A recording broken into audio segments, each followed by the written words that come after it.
Halo marketers, good day. Hari ini Tourism Talk pertama yang diadakan oleh marketers. Kita membicarakan mengenai skop global atau secara domestik mengenai market tourism yang ada di Indonesia. Ini seru dan asik karena tourism market itu ya artinya Indonesia pariwisata itu bergerak maju. Banyak di dunia ini tempat-tempat wisata itu dibangun sudah diprediksi untuk menjadi ekonomi pariwisata. Seperti di Singapura, Dubai itu salah satu contoh tempat yang nggak punya apa-apa, yang tidak memiliki sejarah yang banyak seperti Indonesia, tapi dia bisa mendatangkan devisa dari pariwisata. Nah itu sangat luar biasa sekali. Nah untuk yang pertama kita kedatangan dari Pak Doni Usman. Yes. Beliau ini sudah lama berkecimpung di dunia pariwisata, khususnya dunia airline dan di travel juga. Jadi airline dan travel itu salah satu operator yang sangat banyak menggerakkan dunia pariwisata. Dan sekarang beliau ini ketua dari DPD Astindo Jakarta, Astindo, ya DPD DKI ya. Jakarta. Astindo nanti marketers juga harus tahu apa itu Astindo ya. Selamat Pak Doni, selamat datang di marketers acara Tourism Talk. Kita buka dulu ya supaya nyaman. Nah boleh tahu Pak Doni, Astindo itu apa tuh? Oke, selamat siang Pak Edi. Terima kasih atas undangannya ya. Astindo itu adalah originally Astindo itu didirikan di tahun 1999. Originally dia adalah Asosiasi Penjual Tiket Penerbangan Indonesia.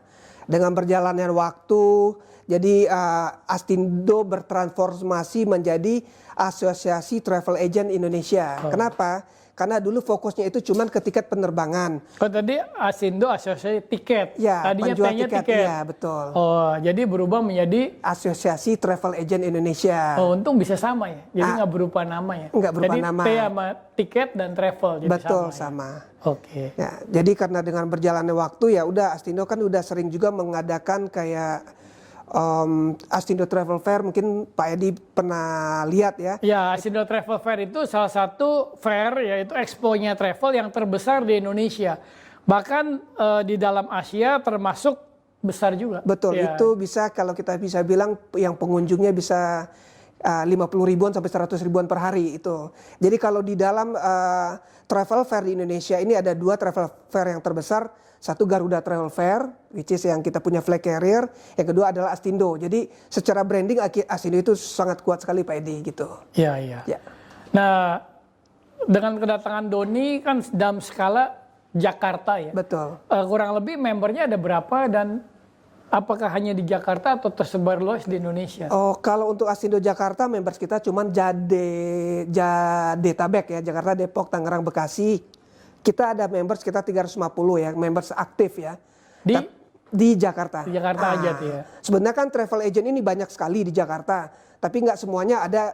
Skala travel itu ada yang punya izin BPW, ada cuman travel rumahan, ada cuman mungkin yang ada izin IATA, ada izin ASITA dan segala macam. Jadi kalau Astindo itu yang harus minimal harus izin BPW. Ada 350. Ya. Jadi dari mungkin 1000 travel agent sampai 1500 travel agent di Jakarta dalam skala-skala yang saya sebutkan tadi, Astindo ada 350.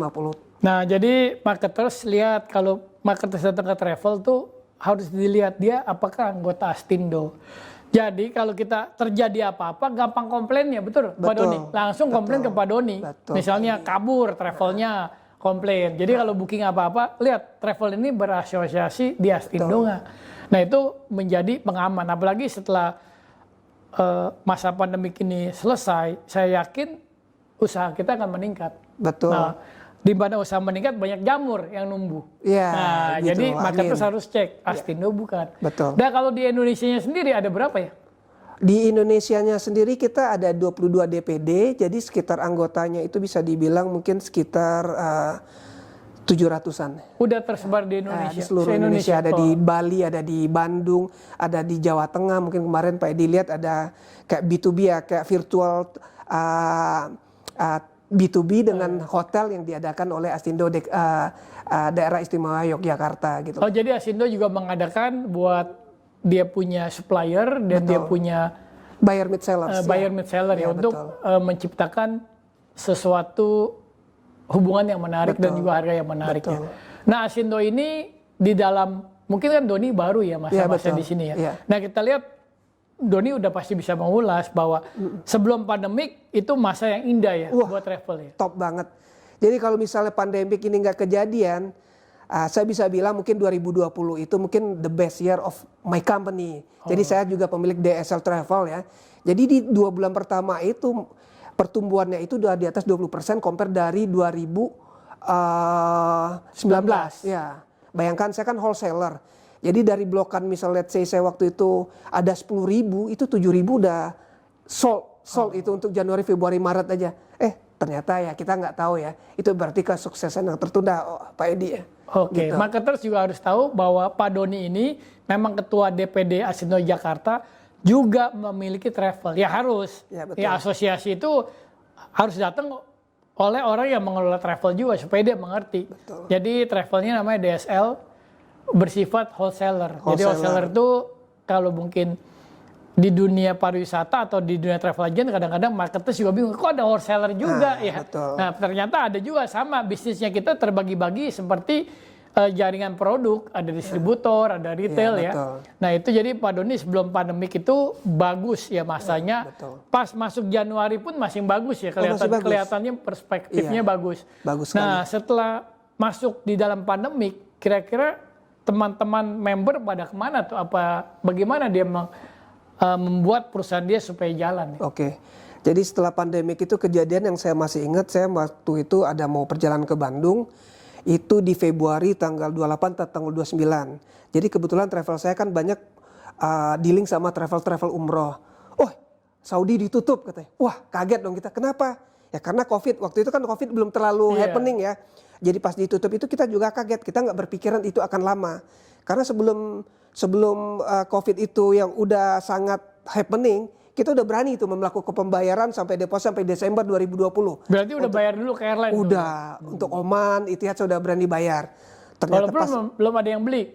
Ya walaupun belum ada yang beli. Betul. Jadi mereka ini bisa membeli tiket dulu walaupun belum ada yang beli. Sama juga kayak beli barang. Betul. Borong dulu barangnya, belum ada yang beli. Tapi udah prediksinya udah pasti cun lah. Jadi kalau Pak Edi bilang tadi untuk bahasa mudanya itu kalau wholesaler itu kayak istilahnya grosir ya. Grosir, Jadi ini tanah abangnya tiket gitu. Jadi kalau orang beli yang retail beli di Plaza Indonesia atau di Plaza Senayan, tapi kalau mau murah kan tanah abang, itulah ini bisa disebut wholesaler. Nah udah gitu Pak Edi. terus lanjut lagi ceritanya. Betul. Jadi pas pandemi berlangsung, jadi ya udah kita ini semuanya pada kaget segala macam. Tapi ya saya melihat yang saya perhatikan dari teman-teman yang di asosiasi ya, yang bukan Astindo karena saya ikut asosiasi lain juga kayak asosiasi umroh. Mereka itu langsung switch bisnis itu ada yang jualan parfum, ada yang jualan kurma, ada yang jualan makanan, ada yang even bikin buka restoran tuh. Walaupun dalam pandemi ya. Jadi saya melihat ya emang hebat-hebat juga orang untuk survive. Buat saya sendiri waktu itu ya saya masih tetap berharap menunggu gitu loh. Karena kan kita emang tidak ada planning buka yang lain ya. Jadi ya udah saya tetap menunggu karena saya berpikir company saya masih cukup stabil ya, jadi masih bisa sampai akhir tahun. Ternyata sampai akhir tahun masih berjalannya sama. Akhirnya sekarang kita udah di 2021 ya. Ya udah berkemungkinan ya kita berharap mungkin yang terakhir saya dengar udah mulai ada pembukaan-bukaan di negara tertentu ya. Contoh kayak Turki. Turki Pak Edi harus tahu. Jadi Turki itu dia masih buka buat peserta tur, buat turis. Dan saya udah melakukan istilahnya udah ngeblok seat juga udah sampai November tuh. Wah, udah saya bayar juga. Karena saya yakin dan itu udah jalan Pak Edi. Udah jalan ya. Jadi kita harus semangat gitu loh. Semangat. Jadi ini momentum yang luar biasa dari semangatnya Pak Doni, semangatnya ketua ya udah memotivasi supaya anggota-anggotanya tetap semangat ya, bisa dijual lah. Betul, ya. bisa dijual. Udah jadi ada nggak anggota-anggota berapa persen yang bertahan, berapa persen yang tidak bertahan? Ada nggak? Kalau secara global, secara in general saya lihat mungkin dari 100% itu, ini dari segala ya, bukan di asosiasi kita aja. Mungkin ada sekitar 25 sampai 30% mungkin yang udah nggak aktif kantornya ya. Ya mungkin mereka menunggu dulu, mereka merumahkan pegawainya karena kan tanpa adanya income nih mulai bulan Maret itu udah pasti kan operational cost akan tetap jalan. Jalan satu-satunya adalah merumahkan pegawai. Tapi buat kita sendiri alhamdulillah kita masih tidak ada pengurangan, masih menggaji pegawai walaupun cuman dari basic ada yang kita potong 25%, masih ada juga yang full. Nah itu kan di travelnya, tapi Iya. di asosiasinya? Di asosiasinya kebanyakan itu udah banyak yang merumahkan dan juga masih ada pun jalan paling sekarang masuk seminggu sekali, ada 2 minggu sekali, tergantung skala besar kecilnya perusahaan tersebut, Pak Edi. Nah menurut Doni sendiri ya, Doni juga ketua nih, Ya. tanggung jawab juga nih. Nah kelihatannya market ini gimana nih ke depan?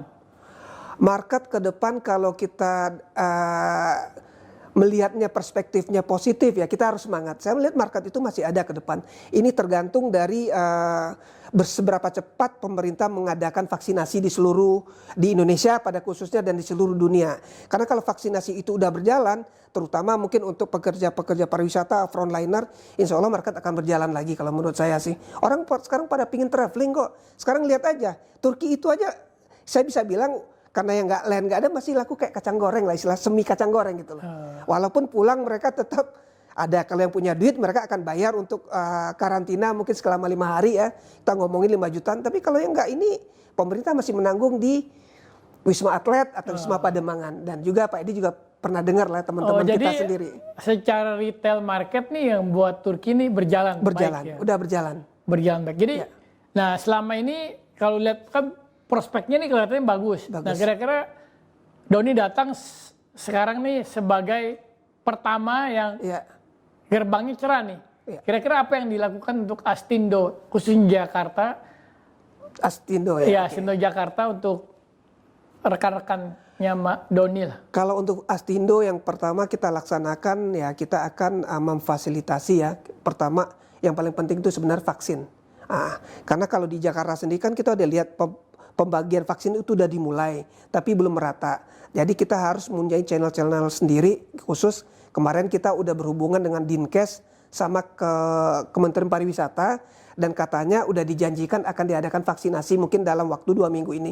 Kita berharap setelah adanya vaksinasi ini insya Allah ya dengan adanya vaksinasi kan otomatis kita akan pede lagi nih ketemu orang nih. Biasa pakai masker ya kita tetap pakai prokes nih, tapi at least kita udah menimbulkan percaya diri untuk melaksanakan lagi kegiatan sehari-hari kita untuk bisnis pariwisata, Pak Edi. Nah, kedua, itu kan pertama, semua orang menjalankan lah untuk. Nah, kedua lagi gimana mengenai bisnisnya? Kedua, konsolidasi ya. Kalau menurut saya, kayak yang selama ini yang kita lupakan adalah kolaborasi. Jadi selama ini ya kita jalan sendiri-sendiri, anggota itu beli sama siapa, mungkin asosiasi apa. Jadi kita juga, dari pengurus yang baru ini ya, saya mungkin Pak Edi juga tahu mungkin yang untuk pegang ketua bidang Mas Entur yang Astindo DKI itu adalah Ibu Ekis ya, Yani Andriani ya, itu dari Lilitur. Jadi sekarang kita udah bikin lagi mengkonsolidasi, kita menghubungi semua DPD yang ada di seluruh Indonesia. Jadi kita akan bikinin kayak tour center atau konsorsium package yang akan bisa dipergunakan semua anggota. Kenapa? Karena dengan situasi sekarang orang udah mulai banyak kehabisan modal ya, jujur aja. Jadi kalau ada orang, jadi kita menjembatani nih, ini masih ada yang punya modal, teman-teman yang travelnya besar, ya kita bikin konsorsium. Jadi contoh misalnya kayak ke Turki, Pak Edi tahu. Kita konsorsium jual ke Turki itu misalnya 11 juta, itu teman-teman udah bisa dapat fee agent 1 juta. Kalau dia bikin sendiri, dia harus melakukan pembukaan ke airlines, dia harus bayar deposit. Costnya lebih tinggi lah daripada profitnya ya. Jadi dia tanpa modal sekarang udah bisa jualan, Pak Edi. Itu yang udah kita lakukan. Kedua ya kita juga udah mulai ancang-ancang untuk membuat paket-paket yang cukup kreatif ya. Mungkin kayak di DKI itu mungkin dibikin kayak staycation itu. Kemarin kita berpikiran untuk destinasi yang sebelum ini belum terlalu digali. Kalau dulu kan orang destinasi itu aja. Kalau sekarang kan kalau kita ngomongin orang Belanda, dia maunya kemana sih? Ya udah kita akan bikinin kayak kota tua dan segala macam yang berhubungan sama peninggalan Belanda.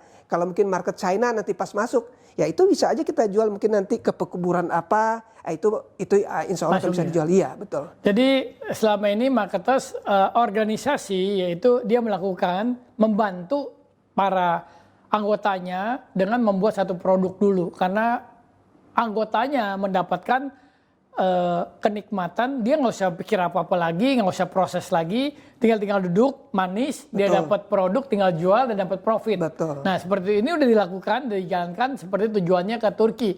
Ya kalau marketers lihat promo-promo Turkish di sosial media ya, kita bilang Iya, sosial betul, media betul. sekarang kan. Iya, betul. Nah itu banyak dilakukan oleh kepala DPD Astindo Jakarta. Betul. Jadi dia juga mengerti. Karena disinilah gunanya organisasi menaungi Iya. para anggotanya. Jadi start pertama agak susah ya Iya, tadi Doni betul. bilang. Karena start pertama itu kan permodal dan lain sebagainya. Iya. Karena memproduksi ya. Kita tahu kalau kita memproduksi di travel, kita pikir murah lah, hanya kertas doang. Tapi itu ada harganya. Ya tidak semudah apa yang kita lihat. Betul. Ya, tapi mereka harus berkolaborasi dengan airline, dapat harga yang bagus. Itu kan susah, karena kuantitinya nggak nyampe. Betul. Nah, jadi dari organisasi setelah menyediakan satu fasilitas yang produk, jadi dijual rame-rame. Betul. Nah, itu kemudahan yang diberikan organisasi. Betul. Nah, bagaimana mengenai SDM? Mungkin kan setelah pandemik berubah nih, tata cara orang berkomunikasi, membeli Betul. produk. Karena orang dari yang biasanya di rumah terus, dulu travel kan orang datang berkomunikasi kan. Nah itu gimana tuh? Betul. Kalau kira-kira? SDM sekarang kita udah memfokuskan juga untuk online. Karena online itu adalah suatu keniscayaan ya Pak Edi ya. Karena kita bersaing jujur aja sekarang kita persaingannya berat sekali dengan OTA ya. OTA itu kayak Giant, kita ini kayak Lilliput. OTA apa tuh OTA? Supaya Oh, makin oke. tahu. Online travel agency. Oh, Ya. Kalau kita sebutin merek ya pasti Iya, adalah online travel agency. online travel Ya, oke. agency. Jadi kita juga akan mendorong anggota-anggota kita mendapatkan pelatihan untuk online dari pakarnya masing-masing dan kita akan fasilitasi. Dan dari online itu kenapa kita bisa confidence untuk menyaingi OTA ya, mungkin nggak 100%, mungkin dikit karena kita juga mempunyai anggota-anggota yang kuat di bidang penerbangan. Dan ada anggota-anggota yang kuat dengan tour operator yang di luar.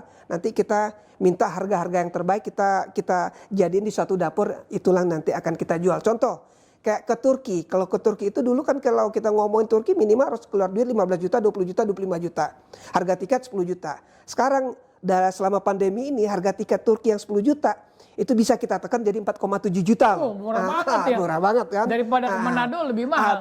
Manado sama Papua lebih mahal Pak Edi. mahal. Kemudian untuk operator yang di luar juga kita minta bantuannya untuk memberikan harga mensubsidi. Jadi untuk mendorong itu kita udah laksanakan. Jadi juga dari DPD Astindo Bandung itu nanti Juli itu ada nanti rencana fam trip dengan semua ketua DPD sama DPP itu yang akan disponsori oleh salah satu agen yang di sana. Saya akan bantu ya tiketnya mungkin minta edu trip tiket ke penerbangan. Walaupun belum ada travel bubble tuh. Belum ada, belum ada. Kan bikin bubble-bubble ini udah jalan duluan. Kita harus memulai, kita harus yang penting motivasi ya, Iya, confidence. Karena saya ngelihat orang-orang jangan berputus asa. Ini adalah kesuksesan yang tertunda ya. Jangan kita belum apa-apa udah desperate gitu loh, udah putus asa. Kalau menurut saya ini adalah kesuksesan yang tertunda. Nah tadi Doni bilang kan online itu harus penting ya. Apakah dari DPD Jakarta itu membuat satu sistem? Itu yang akan kita laksanakan yang betul juga Pak Edi. Kita nanti akan merencanakan membuat suatu sistem yang online yang bisa dipergunakan semua anggota.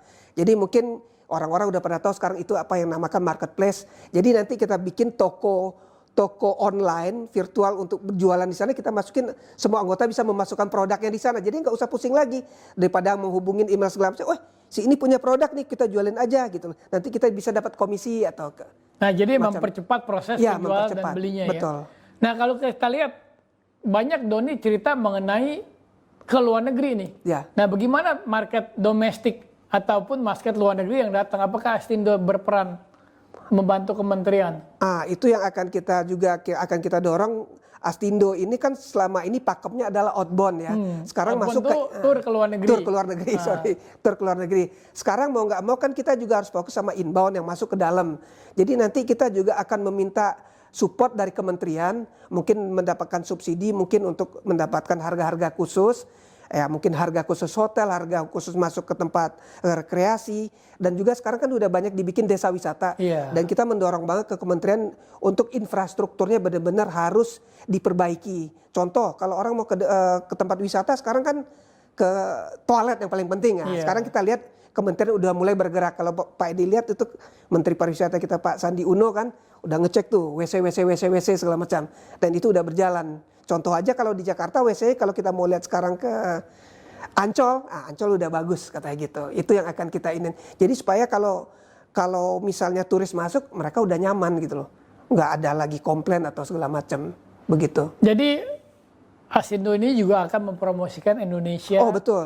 ke sana juga ya. Jadi di online-nya juga nanti Indonesia juga Oh ada. pasti, kita akan bikin nanti semua produk-produk yang ada di seluruh Indonesia, Nusantara gitu Pak Edi. Masuk ke dalam online. Masuk online, jadi ada outbound, ada inbound gitu. Oke, jadi kan enak penjualannya. Karena kita juga nggak mau uangnya lari ke luar negeri semua kan. Jadi kita juga harus masukin income dari turis dari luar ya, yang kita sebut dengan wisman ya, wisatawan mancanegara, dan juga kita bisa jual juga untuk masyarakat kita, jadi orang dari Jakarta, dari Bandung, jadi kayak winus ya. Nah kalau Doni lihat ya, kita punya promosi ya, promosi Indonesia keluar sama orang luar promosi ke dalam.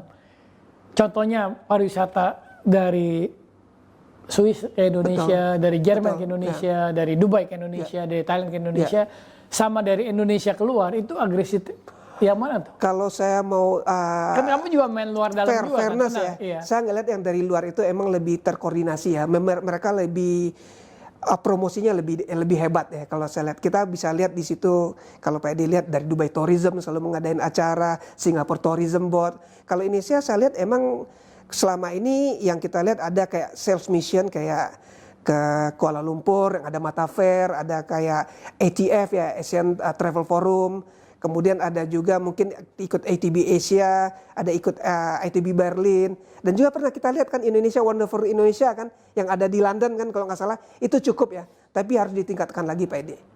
Tapi kita lihat di masa pandemik ini mereka pun kreatif juga kan yang dari luar. Oh iya. Apalagi dari New Zealand hampir setiap minggu dia. Nah itu gimana tuh?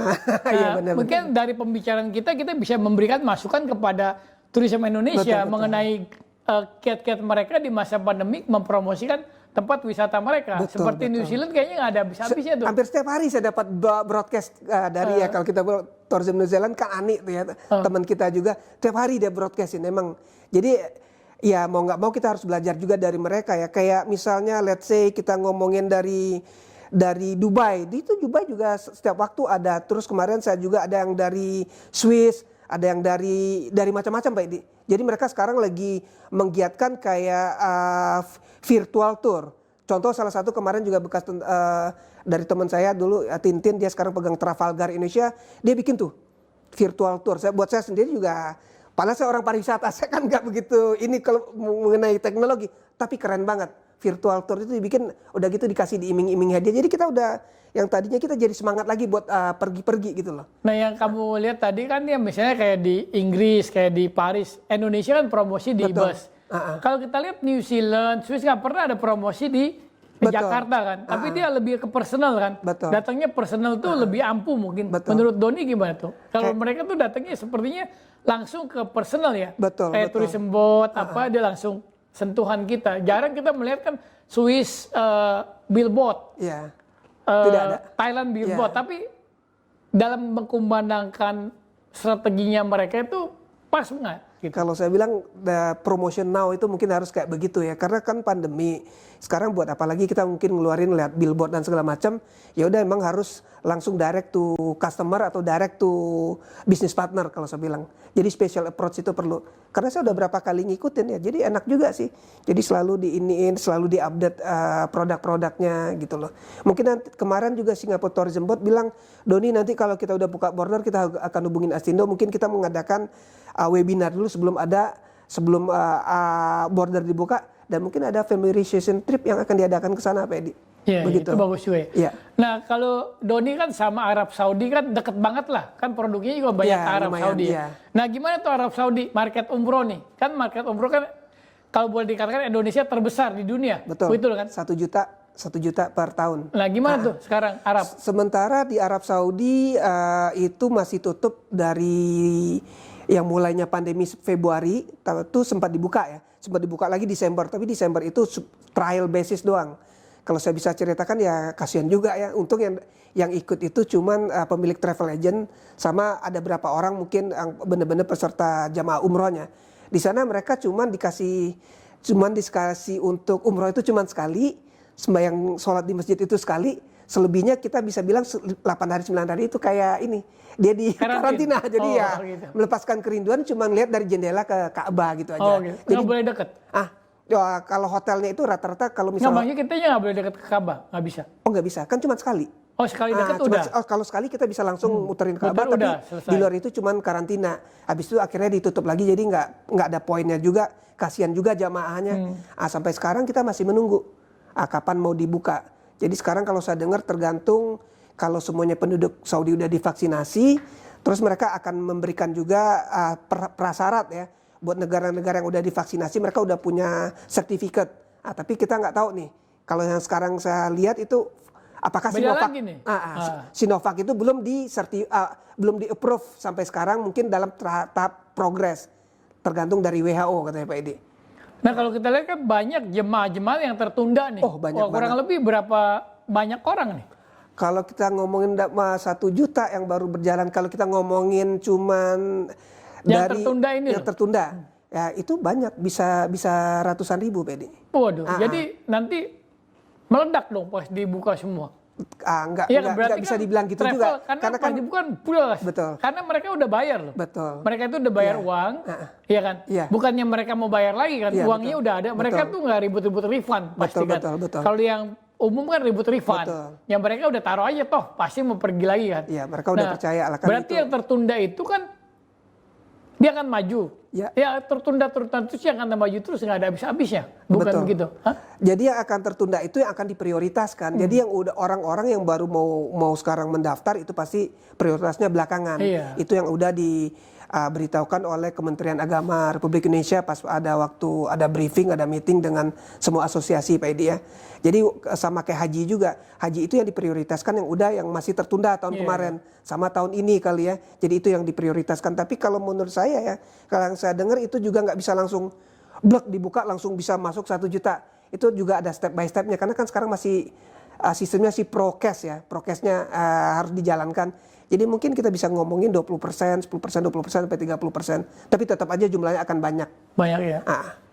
Tourism market ataupun ekonomi tourism, ekonomi pariwisata itu kan belakangan, Iya, paling betul. belakangan baru Betul. kita bangkit. Kayak Betul. film Iya. jagoannya bangkit. Benar-benar terakhir ya. Nah, jadi kan kita lihat kan bisnis yang sekarang ada, saya lihat udah pada macet, apa Iya. itu udah geming kan. Iya. Nah, bagaimana yang bertahan itu yang akan hidup. Betul, Nah, betul. bertahan itu ibaratnya sebelum pandemik itu mereka udah punya simpanan. Betul. Kayak Doni tadi Iya, kan. iya.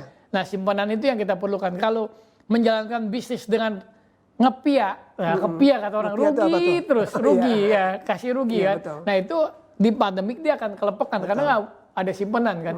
Nah, kita juga tahu bahwa pandemik itu kalau di Hong Kong pernah jadi flu burung, SARS. ya SARS itu kan ya setahun lah baru hidup lagi kan, benar. bergema. Nah, ini kan kita rasakan juga setahun. Betul. Ya sama-sama di tourism kita nggak sangka bahwa ini tuh panjang banget. Betul.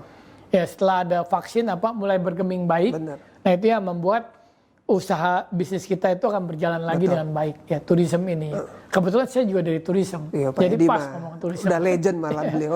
Nah, itu. Jadi kalau Doni lihat lagi bagaimana member-member Doni akan senjatai. Salah satunya kan online. Ya. Nah, SDM ini belum masuk tadi itu. Apa yang harus pelatihan Ya. apa? Nah, itu. Pelatihan ya mungkin standar pelatihan lah ya, mungkin ya untuk ticketing dan untuk airlines kan udah biasa kita laksanakan. Jadi pelatihan untuk kayak online harus kita laksanakan. Pelatihan gimana itu mengenai digital marketing yang sering saya Nah, lihat. itu yang perlu kayaknya. Jualan, Kalau kayak tiket belajar tiket apa udah nggak perlu lagi zaman betul, sekarang. iya. Yang diperlukan travel ya Digital marketing tadi gimana cara menjual lewat Facebook lewat Instagram. Karena kita lihat orang-orang yang bukan pemilik travel aja itu dia jualan Instagram laku kok kita lihat. Tapi kita juga bisa bilang harus hati-hati juga ya. Karena sekarang juga kalau mau beli itu tetap saya rekomendasikan lewat travel yang udah punya izin. Karena kalau nggak punya izin mesti kalau Astindo dong, anggota Astindo dong, Astindo. Harus lihat Astindo. Karena nanti bisa dipertanggungjawabkan. Jadi nanti saya akan dicari ini kenapa nih bermasalah? Ya saya akan menjawab ini. Nah, itu jadi kita lihat bisnisnya travel dulu orang belajar mengenai produk itu sendiri. Iya. Saya lihat itu nggak perlu dipelajarin lagi karena semuanya itu udah ada di sosial media. Kita belajar mengenai produk A, B, C, ya kita belajar coding lah komputer. Nggak perlu lagi ngajar, lihat aja di komputer, lihat buku-buku komputer. Habis semua toko buku. Kenapa? Bisa diklik aja dapat informasi. Dulu buku kita segini ya Sekarang kan. klik informasinya betul. dapat. Nah, jadi seperti yang Pak Doni ajarkan, ke saya tadi, digital marketing. Nah, jadi digital marketing itu cara menjualnya. Betul. Dan juga services juga perlu kan. Betul. Jadi marketing and services. Betul. Iya. Jadi marketing and service itu kan pada waktu kita menjual produk, nah kita perlu pelayanan. Betul. Jadi kalau OTE itu ada pelayanannya. Ya kalau saya bilang ya Online travel. ya online travel agency ya saya sebenarnya tidak mau terlalu ini ya, tapi kalau nama yang ada service itu adalah dengan travel konvensional. Jadi kalau ada kejadian misal kayak kemarin teman saya beli di salah satu OTA, akhirnya minta tolong, Don, ya kadang-kadang saya dipanggil Udon. Ini gimana nih apa? Karena saya teman, akhirnya saya bilang, oke hubungin aja orang ini di itu ya. Tapi kalau kita nggak punya channel, udah kita menunggu sampai menangis darah juga itu kita nggak bisa ngapa-ngapain. Karena online. Jadi kalau orang bilang ke kita kalau bahasa kasarnya, ya Bapak kan beli di mesin, you talk to the mesin gitu. Itulah makanya kita itu akan memberikan edukasi kepada customer bahwa kita ini adalah memberikan service. Jadi ya istilahnya kalau dalam bahasa bule itu you pay peanut you get monkey gitu ya kan Pak Edi ya. Iya. Dan kita kan memang memberikan service jadi ya harus bayar lebih lah buat kita gitu loh. Kadang-kadang orang nggak ngerti. Untuk 50.000 aja udah ngamuk-ngamuk. Padahal kita 24 jam ya kayak pembicaraan kita tadi kan gitu. Tapi service travel agent tuh berbeda dengan service yang ada di restoran, service yang ada di supir taksi. Karena kita pakai knowledge kan. Betul. Ya kalau contohnya kan Doni kalau kita Jakarta, saya mau beli tiket dong Jakarta New York. Betul. Ya kalau di online ya beli tiket aja. Betul. Tapi kalau di travel agent kan nanya, Bapak kapan mau pergi?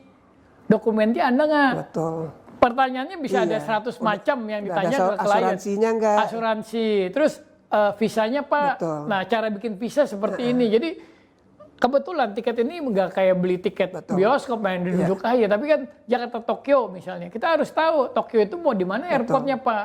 Dekat ada mana. banyak kan ya. Ada banyak. Orang kan sembarangan beli. Dulu ada tamu saya beli. Yang penting ke Jakarta. Jakarta kan ada Halim. Murah ke Halim. Ternyata dia connecting flight-nya ada ke dari Bandara Soekarno-Hatta. Dia lihatnya Halimnya murah. Dia beli aja. Nggak tahu prosesnya jadi mahal. Nah itu yang perlunya service. Yang dimaksud sama Doni kali ya. Service. Jadi service itu yang harus dikembangkan terus oleh anggota-anggota Doni. Jadi kalau kita ada problem juga misalnya di airport ya kalau anggota kita yang punya channel di airport kan bisa jawab. Kalau di mesin kan dia nggak bisa ngapa-ngapain. Contoh kayak saya, orang beli tiket ke saya misalnya sebagai wholesaler, ya harga saya mahal, dia bilang lu lebih mahal, kenapa?